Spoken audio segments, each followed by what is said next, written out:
Hey, what's going on everyone? Welcome back to another episode of Star Wars Coffee, where in today's episode, we're going to be talking about the possibility of Liam Neeson's Qui-Gon Jinn returning to make a cameo in the Kenobi series. That's today here on Star Wars Coffee.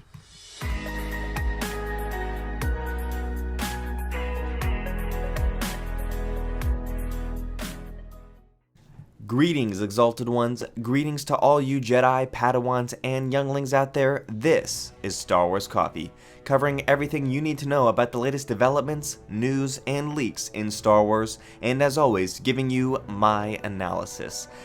Qui-Gon Jinn, a venerable if maverick Jedi Master, Qui-Gon Jinn was a student of the living Force. Qui-Gon lived for the moment, espousing a philosophy of feel, don't think, use your instincts. On Tatooine, Qui-Gon discovered a young boy named Anakin Skywalker who was strong in the Force. Sensing the boy's potential, Qui-Gon liberated Anakin from slavery. The Jedi Master presented Anakin to the Jedi Council, but they deemed the boy too old to begin the training and dangerously full of fear and anger.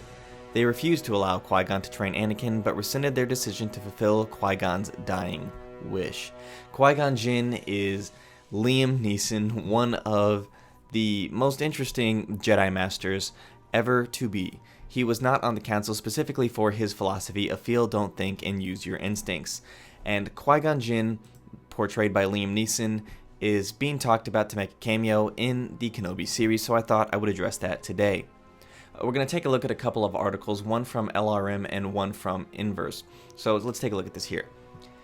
My source said that the storyline for the Kenobi series is still being worked on, but that, just like the other shows, everything will be canon. No surprise there.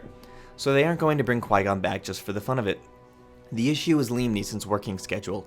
Apparently it's pretty much full for the foreseeable future, with multiple movies either in pre-production or in production right now. Now this does not mean that Neeson couldn't come into the studio for a day and do some voicing for the show.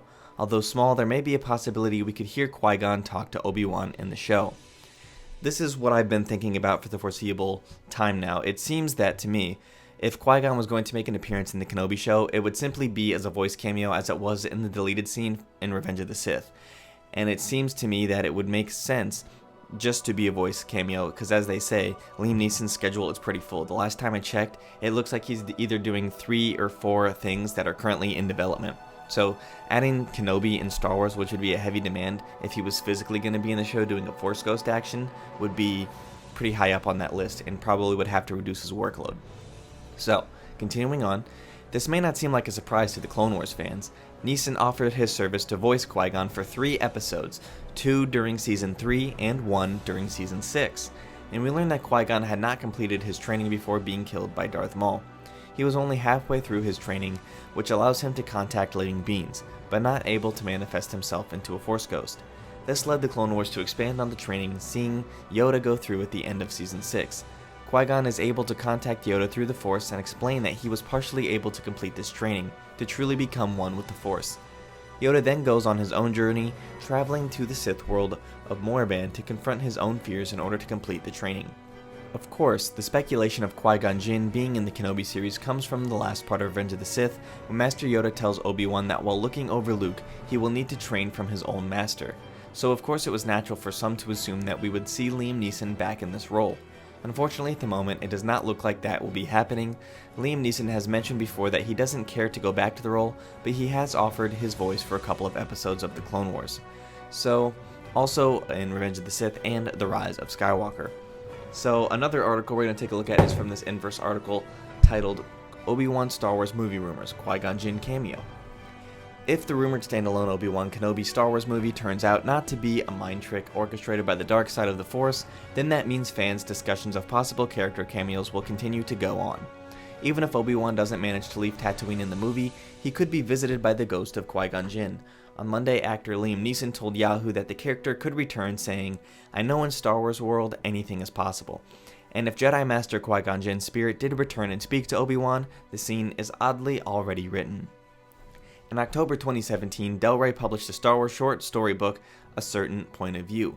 In it, several authors spin brief from the point of view of different characters, observing the events of A New Hope. In Claudia Gray's Master and Apprentice, the ghost of Qui-Gon Jinn visits Obi-Wan while Luke has to run to check on his uncle and aunt at the farm. Obviously we know what happens when Luke goes to the farm when he gets back, but Gray's story shows us Obi-Wan chat with Qui-Gon during that brief downtime.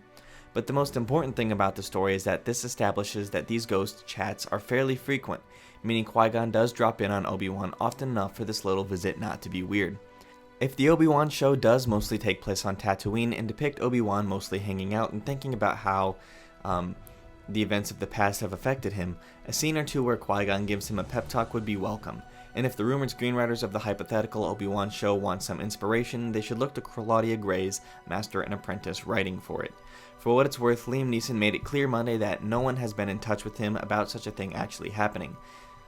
And you know, always the rule on that is that doesn't really mean anything. If you're cast in the show, you say no, and if you're not cast in the show, you just ignore the question.